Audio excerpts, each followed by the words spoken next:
center, which is the Danish Center for Motivation and Behavior Science.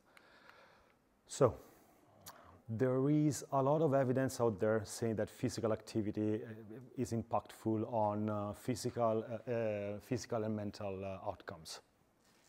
Warburton and Bradin said that there was overwhelming evidence that regular physical activity is associated with reduced risk of all-cause mortality. There is no doubt about that, and also Warburton and Bradin is a systematic review, and Dermo is like not a systematic review, it's just overwhelming.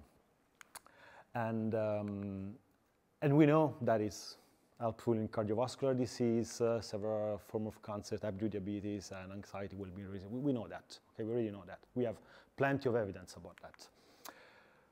And because physical activity is sometimes a low-cost intervention, a lot of intervention have been done to improve physical activity in different settings, schools, primary care, community dwelling, work setting, a lot of intervention.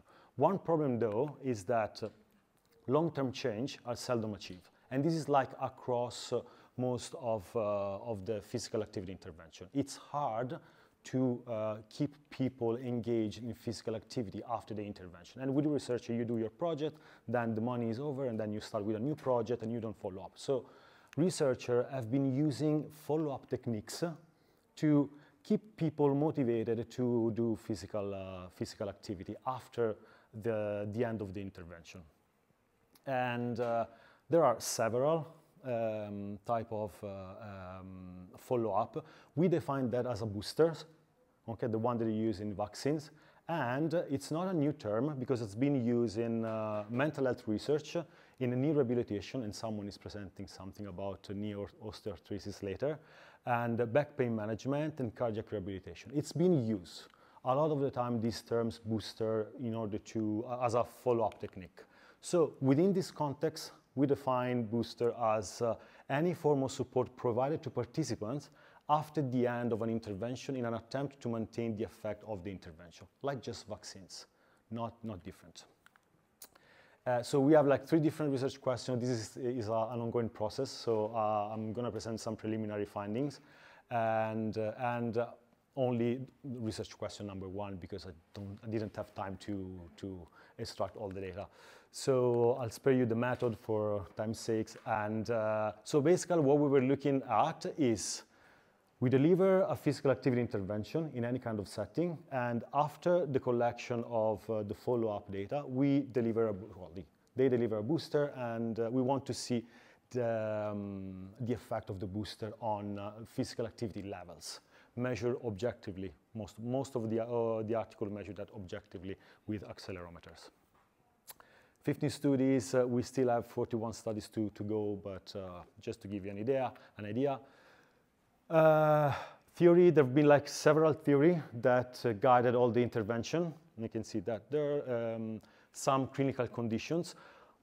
Most of the article, almost half of the article, didn't specify the population, and so I assume they were healthy, so they didn't specify any type of condition.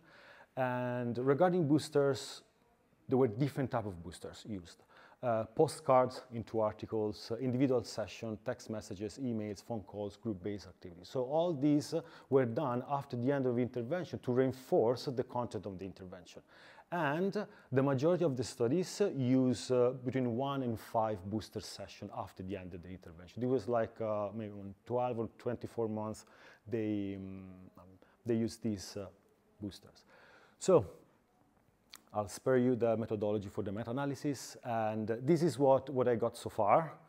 There is a non-significant trivial to small effect of booster on physical activity levels. Although it's not statistically significant, it's there. It could be small. It could be that with the next studies that we are going to include, this can change a little bit. My feeling, having read a lot of these studies, is that it seems to be positively associated with the booster, but as you can see, there is a lot of heterogeneity because these studies have different type of population. They measure even though they measure physical activity using accelerometer, they reported different type of data like math. So it's the heterogeneity is going to be large anyway, as you can see from the I-square and the tau square.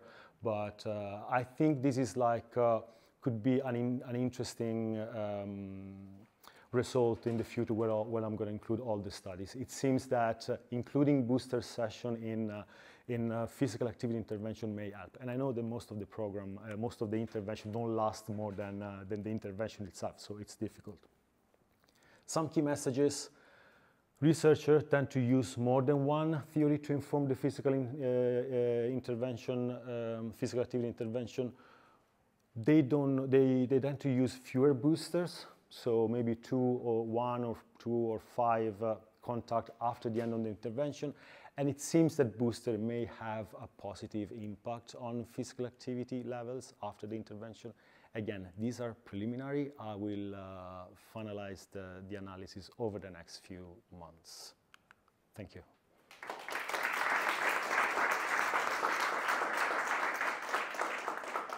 Thank you for your insightful presentation.